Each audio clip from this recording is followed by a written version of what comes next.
Soon after my son was born, I began to reflect on a story I'd heard many years before.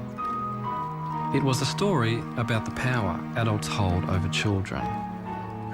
The stories we tell them, and the stories, like this one, that they are never meant to hear.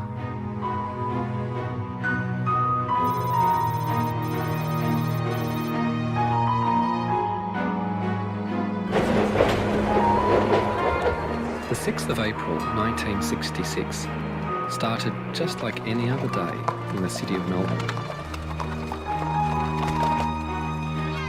Then something very strange appeared in the sky above the suburb of Westall. It hasn't been explained to this day. This boy came running in and said, Mr. Greenwood, there's these things in the sky, these things in the sky. We looked up and we just saw this saucer type thing taking off. It wasn't a plane, it wasn't a balloon, it was nothing like that. A lot of the kids took off towards where it seemed to go. All the students were just running all over the place, hysterical. Westall High School as a teaching situation ceased. My girlfriend and I sat on the fence, climbed the fence, the school boundary, and we were crying, thinking it was the end of the world.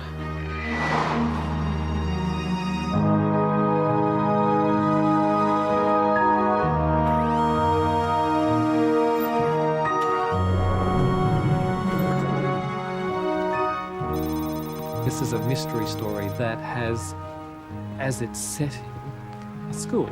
And most of the players were school children.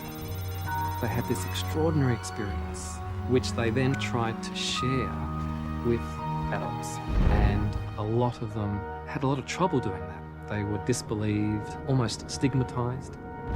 I think, like a lot of other people, I just shut up about it because of the ridicule. And it was everybody. You know, you were a kid, you were making it up. So you just be quiet, and in your mind, you just think, I know what I saw, and no one's ever going to shake me from that. I know what I saw. I really felt for them as people who had this incredible experience, and yet they haven't been able to make sense of it.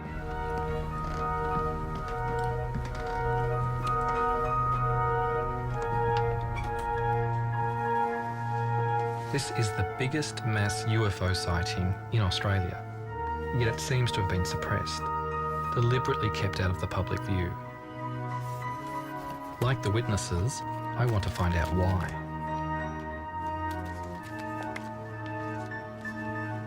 Whatever material was created about this story has simply been buried.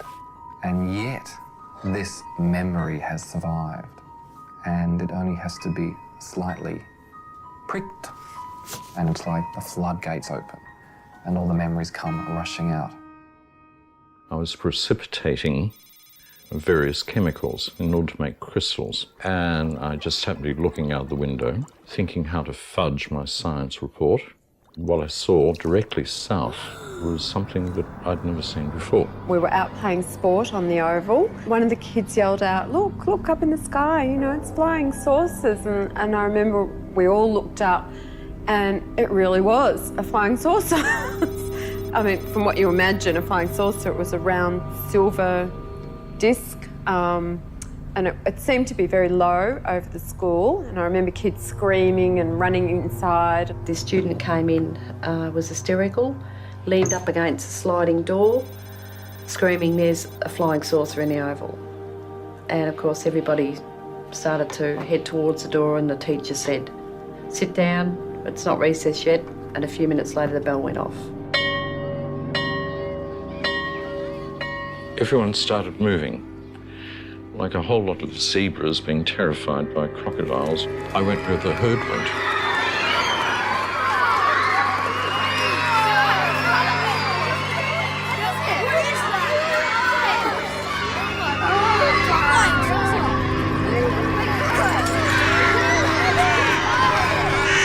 𝙲𝙷𝙰𝙽 was the chemistry teacher at the time.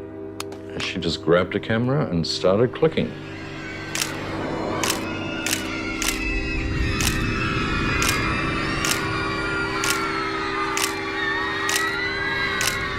I went into the staff room. Because I knew I wouldn't have a chance to have a cup of tea any other time, I went to get a cup of tea. And then because I was a smoker, and this is something that has stayed with me for 42 years, Yes. I lit up a cigarette, and so I don't know how much I delayed before I went outside. Everyone just took off out into the oval. In time to see it lifting off from the oval, it was probably, I don't know, 50 feet or more in the air at that stage. I see Andrew Greenwood, the science teacher, coming towards me, and he said, "Did you see it? Did you see it?" And he pointed up in the air, and I said, "No, see what?"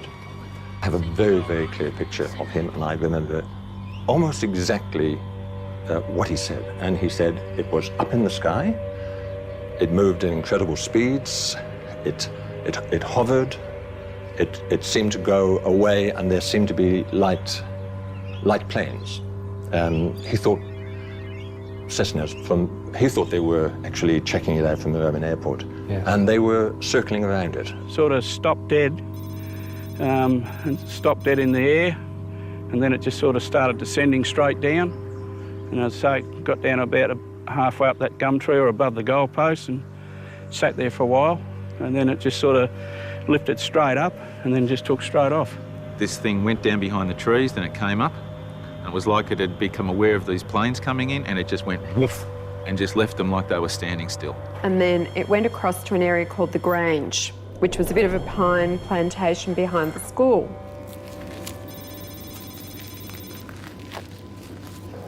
Because I walk around with the Westall story inside my head, as soon as I enter the landscape of Westall, out it comes like a three-dimensional children's storybook. It pops up out of the soil. It's like I've entered my favourite children's story.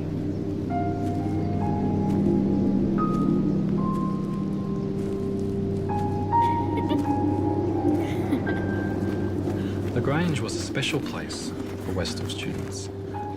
It's where they went on cross-country runs, but it's also where childhood games and hunting for lizards gave way to illicit smoking and steamy liaisons.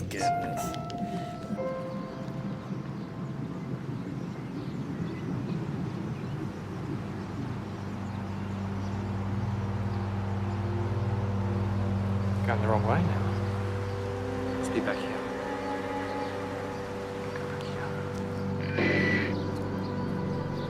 This flying saucer thing came out of the blue like a bolt.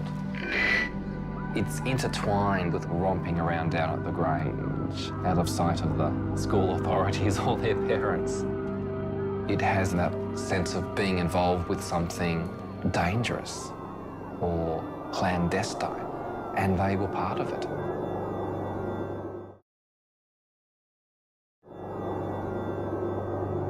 A lot of the kids took off towards where it seemed to go, and it disappeared down behind the trees.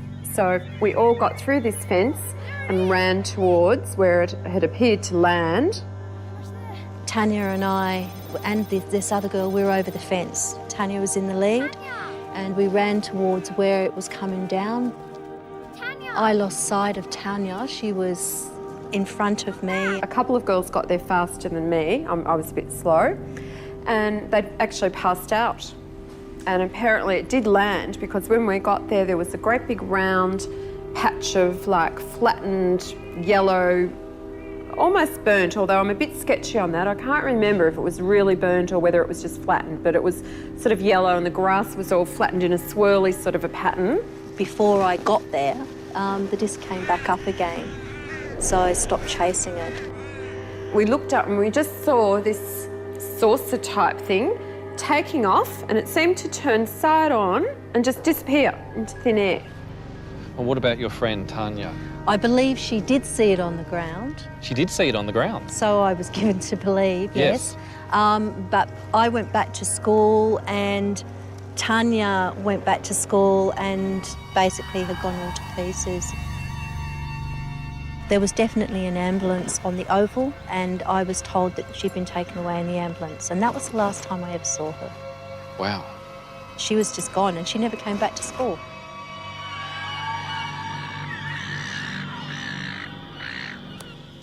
Tanya wasn't the only person who saw the craft on the ground. Before they headed over to the Grange, Victor Cʟɪᴏᴜ says 2 objects landed in a grassy paddock where a street is now. All the kids were hanging on the fence there. There's quite a few kids there. It's a high fence, and I got up to the top there, and all you could see is two discs, one there and one a bit further away, probably 3 metres apart. I could hear somebody in the background saying, "Stay away, don't jump the fence." And so I thought, "Oh, bugger, I'm going over the fence." The craft probably would have been about there. And there was another one set back a bit on an angle, probably just about there.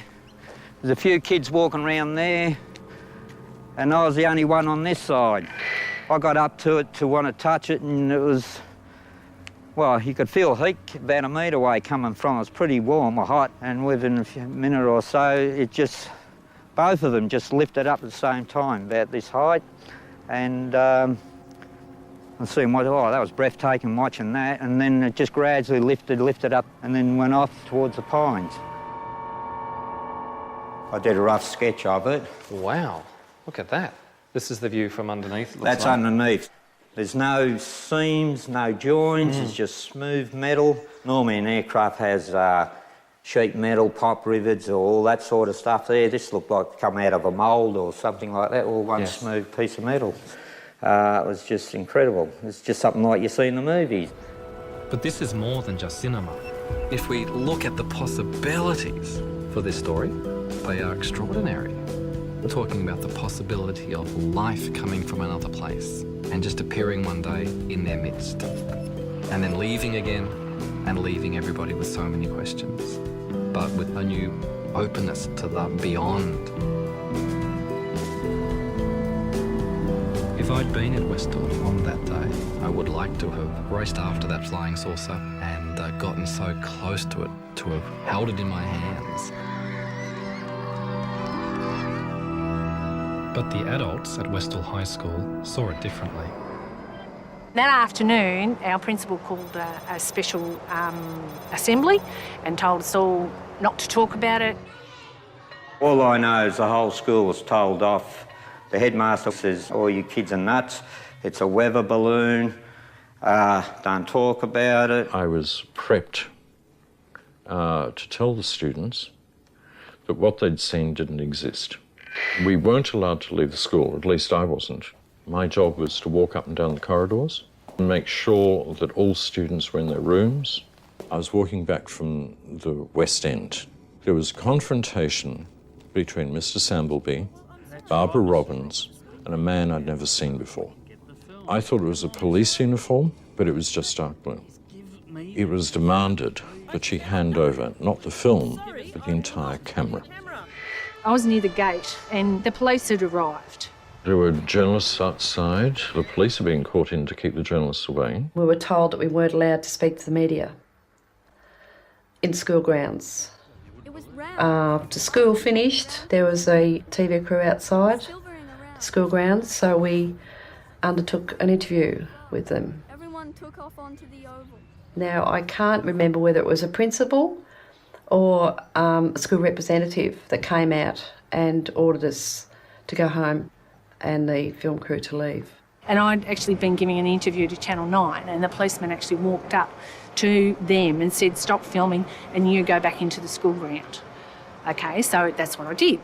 I was 12 and a half years old. Because I was a mischievous sort of person, I was always getting into trouble.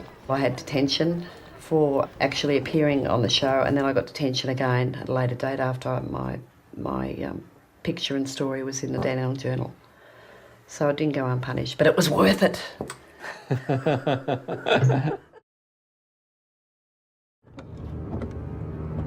I now had 2 new leads to follow, Channel 9 and the Dandenong Journal.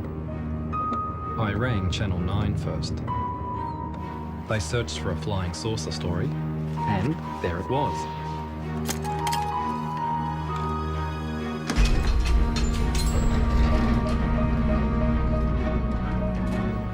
Now all I have to do is find the can with the matching number.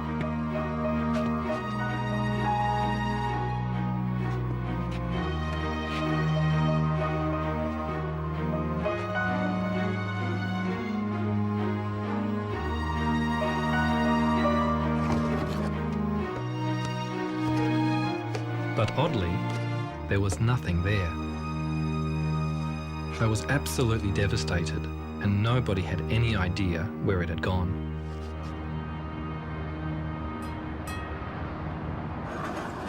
It's very frustrating, but the good news is the Dandenong Journal does still exist, and I'm told it's here in the library. It's the only written account I've heard of from the period, so it's really precious.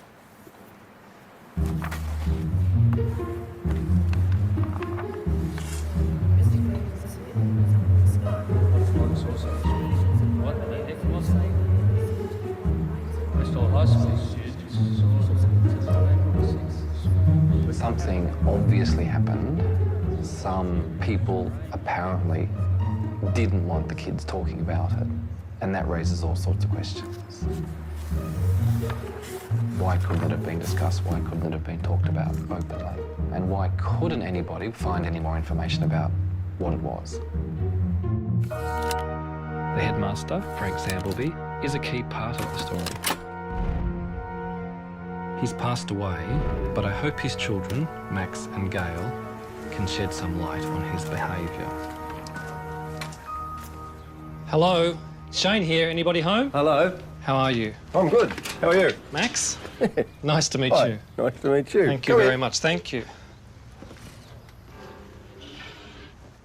He played 50 games for the Hawthorn Football Club. He was a half-back flanker, and in those days, half-back flankers ran in straight lines, and that's what he did. He was pretty black and white, and he had a very strong sense of right and wrong, and yeah, if it didn't fit in with what he believed, then yeah, he found it quite difficult. And this thing would have been seen as something that was disrupting the smooth operation of the school. And he would have been a sceptic as well. I mean, he didn't believe in supernatural things. He believed in the real life, didn't he? You know, when we were kids, there was a picture on the wall of a Roman soldier standing, holding his spear, and the lava was all falling down from Pompeii, and people in the background were all crouching and running. And Dad said, "See, he's standing there doing his duty." And, you know, that, I mean, as children, we had to learn that discipline was important, respect, all those things, all the old values. And yeah, he found it really hard as things changed he was pretty judgmental. There was plenty for Frank Zīļbulbī to be judgmental about. In the 1960s, rebellion at home and on the streets brought many young people into conflict with the establishment. Schools were run like the military, and teachers demanded respect and obedience. Westall High was no exception. I tried to contact some of the teachers, but many have passed away. As far as I know, only the science teacher, Andrew Greenwood, saw the object in the air. Although he's spoken with me privately, he refuses to go on the public record. Several teachers dismissed the whole thing as mass hysteria. The response left students feeling confused and conflicted. Some are still searching for answers. I want to find some sort of proof that this happened, so we don't keep on, you know, getting called silly people. And, you know, no one's ever wanted to know the details before. They just think I'm stupid, and, you know, they don't want to know the story. I said, I've seen UFOs or flying saucers, and they say, yeah, sure. What drugs were you on that day? And, you know, I was 13 years old. I was at school in the daytime. I wasn't on any drugs.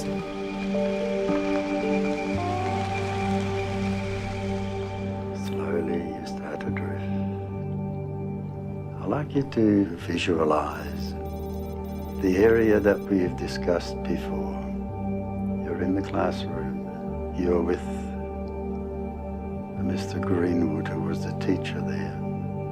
There's a little fella comes running around and says, there are flying saucers outside, flying saucers outside. Everybody laughed, and Mr. Greenwood said, come on then, let's have a look. See yourself running down the oval.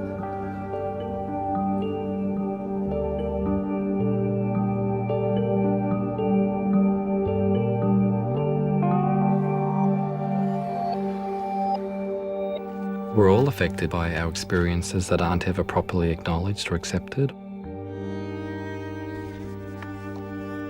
As a boy, I was living in a fairly unhappy home. My own father had died, so my mother had remarried and had given me a stepfather that I'd never asked for. I was quite powerless, and no one really seemed to understand what I was experiencing as a child. I never really had anyone talk to me about it.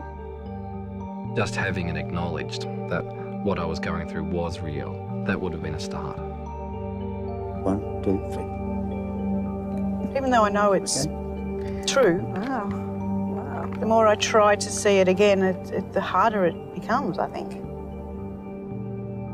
I can see bodies, but I can't see people, faces, you know. Mm-hmm. But I can still see the trees and the... Yeah, and the things. It was, yeah. The feelings don't go away. They just get buried and they sort of fester a little bit.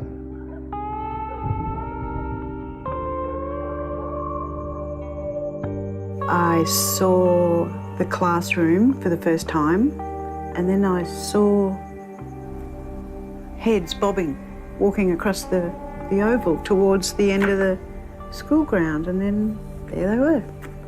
Still not 100% clear, but I know what they are. They're UFOs. If they were UFOs, there should be people around the area who can corroborate what the students saw. A headmaster might be able to shut down a high school, but surely not a whole suburb.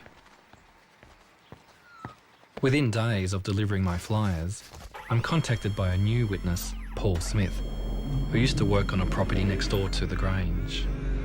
We were loading up for market, and as we were pulling the carrots up, I looked up and I was facing the object in the sky, and I just thought, oh, somebody's got some way of projecting a film of something into the sky. I didn't believe that it was really happening.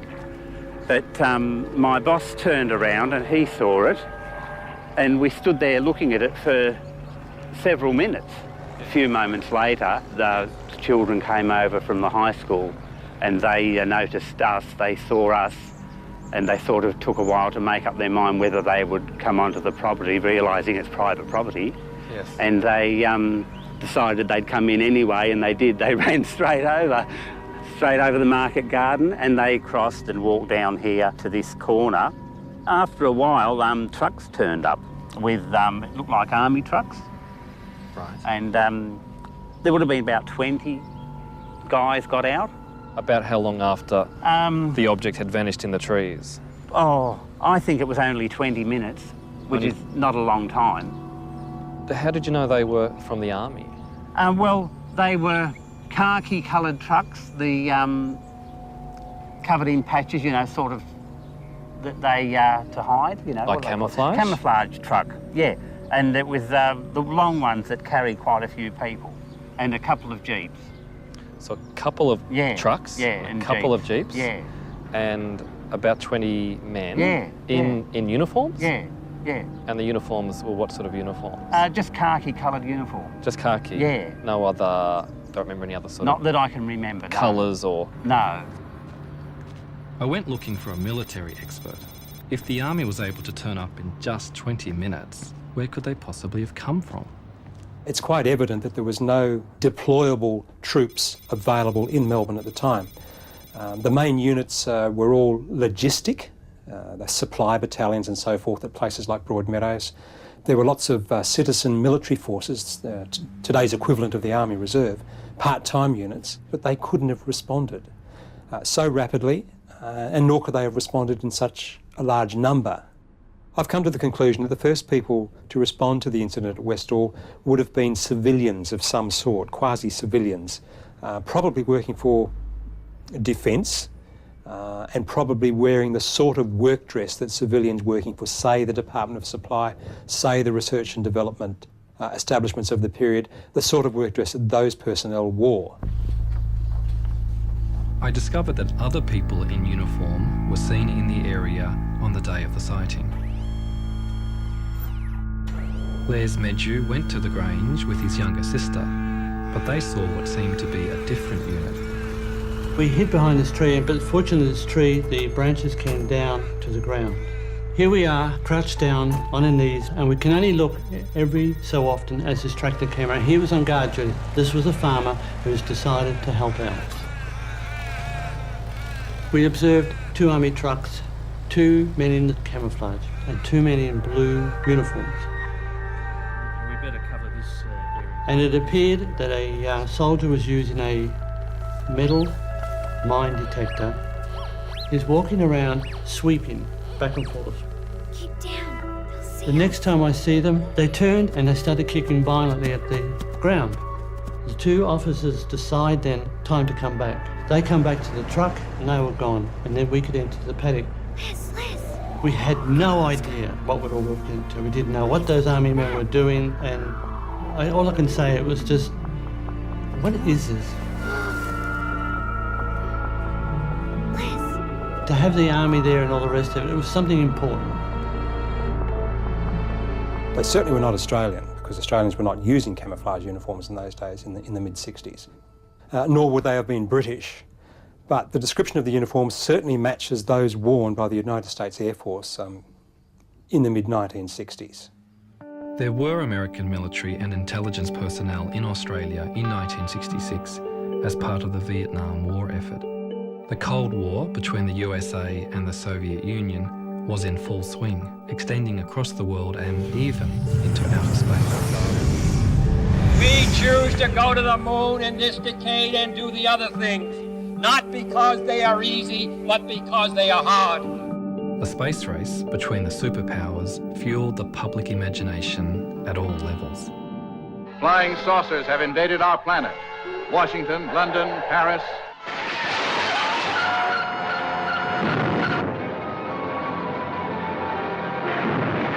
The fascination with flying saucers persisted all over the world.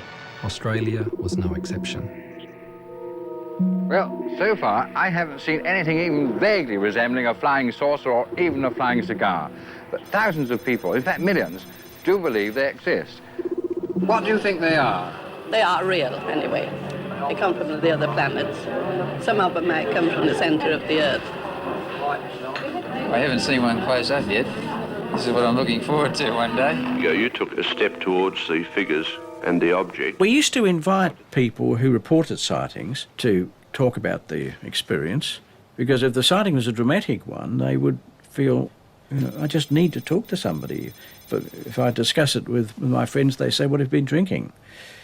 But they needed to talk to somebody who would take them seriously. Although society members tried to investigate at Westall, they came up against a wall of silence.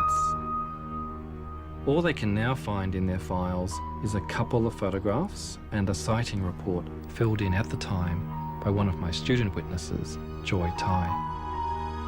They also went to Moorabbin Airport to look for the pilots of the aircraft that apparently chased the UFO, but nobody came forward. I decided to do my own investigation. I contacted a retired air traffic controller to find out how a UFO and several light planes could fly so close to each other without a report being made. Who was responsible for controlling the airspace? Moorabbin Tower was responsible for the area within a 5-mile radius of Moorabbin and up to 3,000 feet. And above that, it was the responsibility of Essendon Approach. If you're in a tower, you have the aircraft in sight all the time. 5 aircraft on the edge of the airspace, 5 by the way, in broad daylight, they should have been able to see. They may have found something that they thought shouldn't be made public and therefore hushed up. There is evidence that the American government wanted to stifle debate about UFOs. They set up a committee to objectively investigate UFOs, but a leaked memo revealed that the whole investigation was a sham. The government's most vocal critic was the top atmospheric scientist, Professor James MacDonald. Why has the government taken this attitude, in your opinion? As a result of the extremely heavy wave of sightings in 1952, the CIA and Air Force became so concerned over the sheer number of reports that were tying up American intelligence channels that they wanted to get this signal out of the system, asked the Air Force, the CIA asked the Air Force for a debunking policy. The literal wording was to debunk the flying saucers, to decrease public interest in the UFOs. Regulations were promulgated very shortly that made it a crime, punishable with, I think it's $10,000 fine and or 10 years in prison to release any information at airbase level on UFOs. And as a result of that, nothing resembling any scientific investigation has been going on in the past 15 years. In Australia, we followed the American policy of ridiculing UFOs, so I started searching for other sightings that might have happened around the same time as Westall. I discovered that 4 days before Westall, a witness took a photo from his backyard in Melbourne that matched descriptions of the object above Westall. Then, just 2 days before Westall, Ron Sullivan was driving in central Victoria when he noticed a strange light display in front of him. Got up towards it and holy moly, the whole thing lit up and the 10-foot area at the bottom sort of come up and met the top, and the headlights of the car was the biggest awesome thing I've ever seen. They just pulled to the right as if they were magnetised. I could see all the trees on the right-hand side of the road lighting up, and I said, get out of this one, and I pulled on the left. And I could feel the back left wheel spinning, and I got out of that.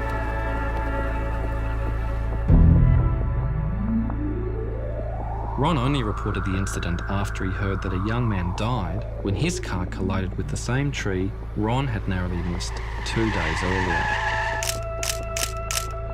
A couple of people from the government departments came and visited me. I know one was from the Air Force. They looked at the car, just walked around. I said, well, let's know what you find out. And they said, yeah, we will, Mr. Sullivan. Never heard any more about it.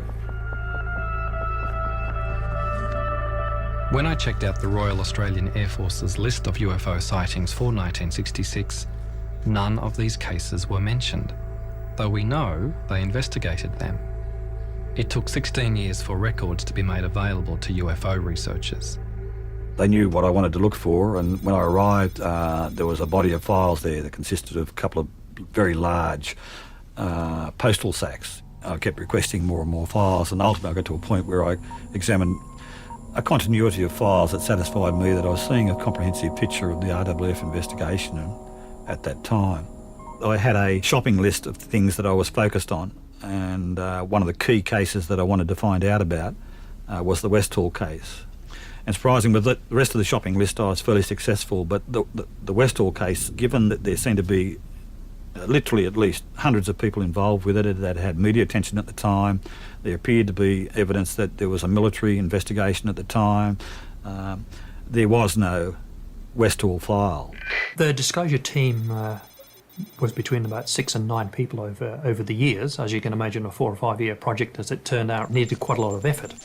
Literally, it was looking through hundreds and hundreds of file titles, maybe even thousands in the end. Along the way, we were always looking for files on the Westall incident from '66. We started off with the Air Force, but within the Department of Defence, we also checked out files belonging to the Air Board, unit files from Air Force bases, former Department of Civil Aviation, Air Safety Bureau, CSIRO, intelligence files, ASIO. But the net result is we found nothing in this mammoth volume of government documentation which would even begin to be a hint that there was something about Westall in the government files. So amazingly, we drew a blank. The Westall sighting had clearly been erased from the record, but why? I hoped some publicity would draw former authorities out of the woodwork. I'm Shane. Channel 10, nice to meet you, Shane. Joy, is it Mark Howe from Channel 10? Nice to meet you. What we're really trying to get now is the people who are here as police, as soldiers, as scientists perhaps, looking close up at what was on the ground. Some closure, Joy. How would you get some closure on this? One thing that we would really like would be that someone either from the police or the military would come forward and say, yes, they were there.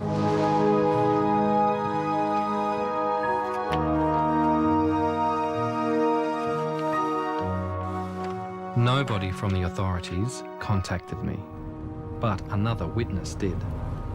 Kevin Hurley saw the circles at the Grange on the day of the sighting and went back the next day for another look. Then when we came to the area where we'd gone through the paddock, Yes. there was the Air Force of the Army, a whole group of them there, stopping us from going through into the paddock. Don't come near this in this area, and we just headed off back home. And did they give you any reason No. why you couldn't come through? No, there were vehicles on the paddock, and they had some sort of instrument which at the time I thought looked like Geiger counters. The strong memory I've got is what happened after that. About a week later, I decided to go back again to have another look. As soon as we got down to where the paddock started, all the grass had been cut, which was quite disturbing. Wow. So then we walked through that area to where the circles were, and when we got into the area where the circles were previously, the whole area had been burnt, destroying all evidence. You asked me whether an R&D establishment would destroy evidence. Yes, of course they would. Bearing in mind that in the 1960s, Australia had great success financially with some of their pilotless target aircraft. Information related to some of these sorts of projects, if it was to be released to the wrong party, then it would have very adverse effects on Australia from a financial point of view. Any surviving documentation would be in Defence Central somewhere, but also probably overseas with the Allied. There may even not be anything left in Australia, because bearing in mind it would have been very highly classified and could well have been destroyed, as so much of that sort of record is after a period of time. So it's no wonder that I haven't unearthed any official records on Westall, but it's clear the authorities had something to hide. Just got called into the gymnasium, and then these people spoke, and they just sort of said, oh, well, what you saw was sort of an experimental thing, and we just don't want anyone talking about it or it going any further. So How many people were there that came, and do you remember? I think there was 5, from memory. And they were they men and women, or? I think there was 3 men and 2 women, from memory. As I say, I'm not 100%. Sure. And do you remember if they were wearing uniforms? Some of them were in uniforms? No, they're just in plain suits. In suits? Yeah.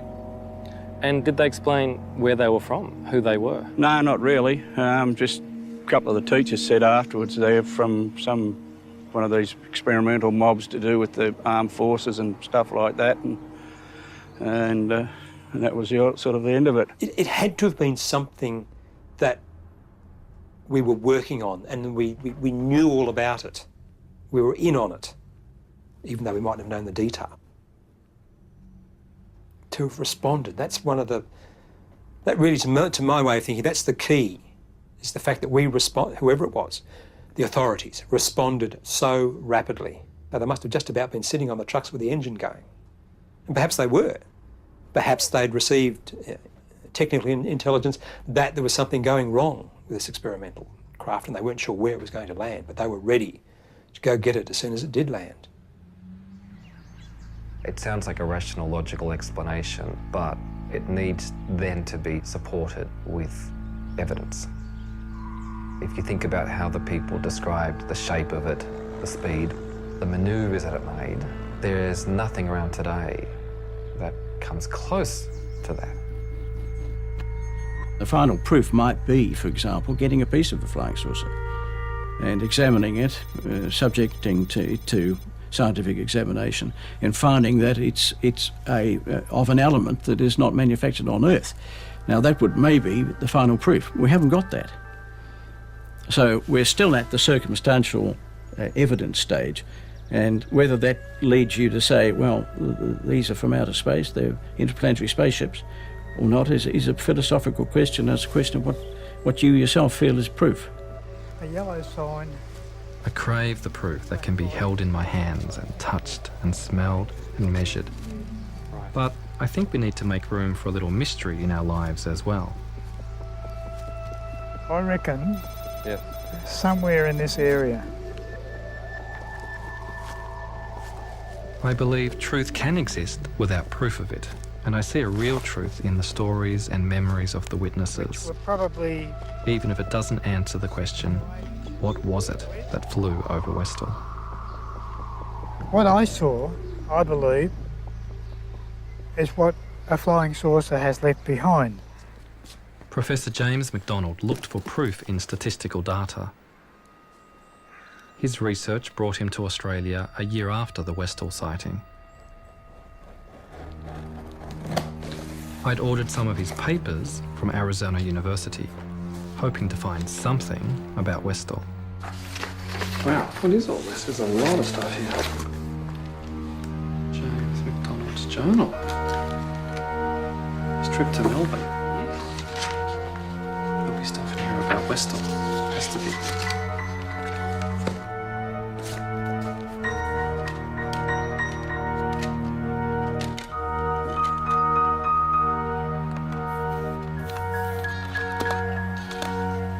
And recording next a discussion with Mr.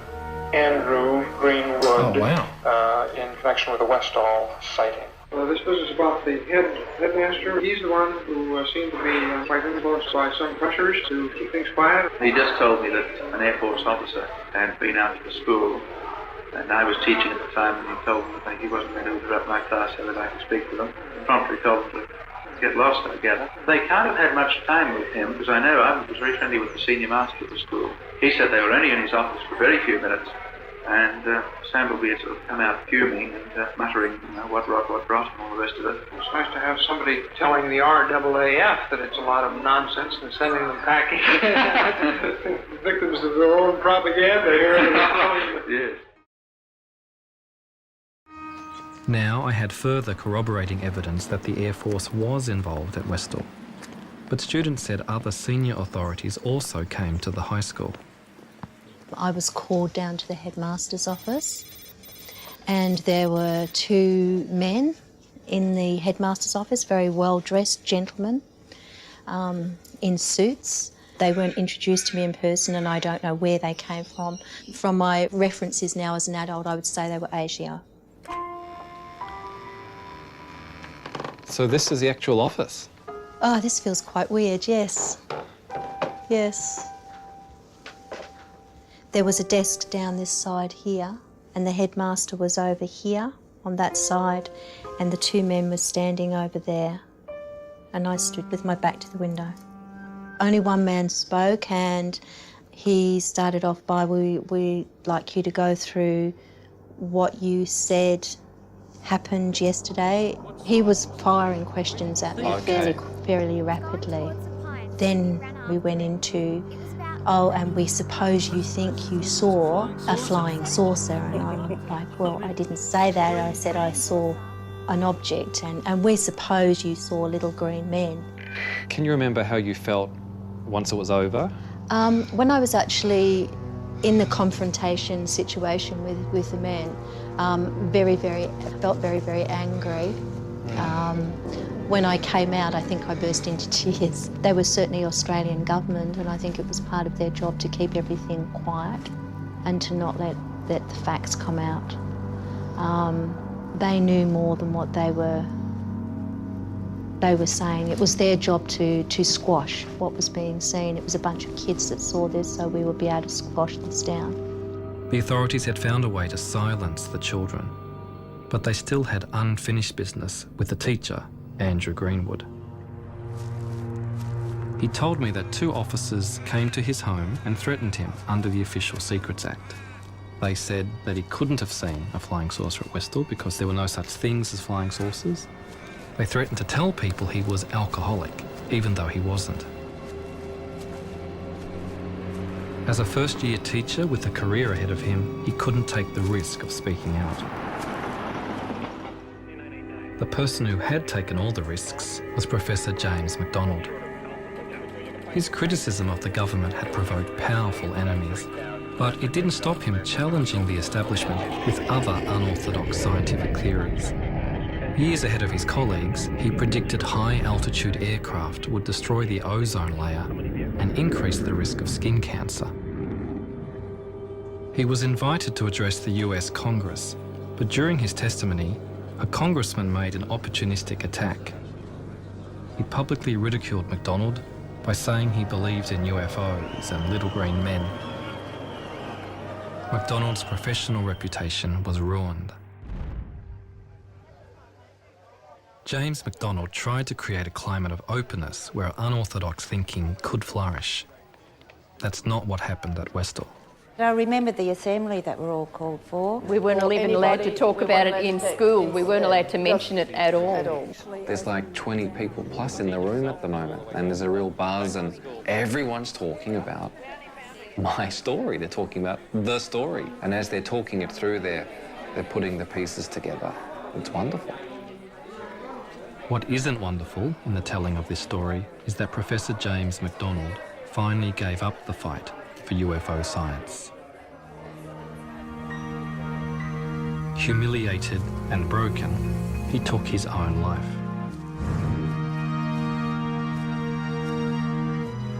MacDonald's suicide played on my mind. I began to think about weapons of mass destruction and global warming, where other brave scientists spoke out and were quickly shut down. I want my son to grow up in a world where it's possible to discuss and investigate even the craziest ideas without fear of ridicule or punishment. Side, sway. Looks fantastic. Was it something from another planet at Westall? It certainly flew, as if it was. I'm left with the feeling that what people saw was what they said they saw. Something out of this world. All I knew was what I saw, and it definitely was not any aircraft of the day by any stretch of the imagination, and it certainly was not a weather balloon. It still would take me to my grave. What the hell was that? It was amazing, and something that I've never forgotten. But you just sort of had it stored in the back of your mind because a lot of people are sceptical. The fact that they can travel so fast and that they've been spotted all over the world, landings and very similar stories of these patches of flattened grass or burnt grass. I personally believe that there is something going on somewhere else.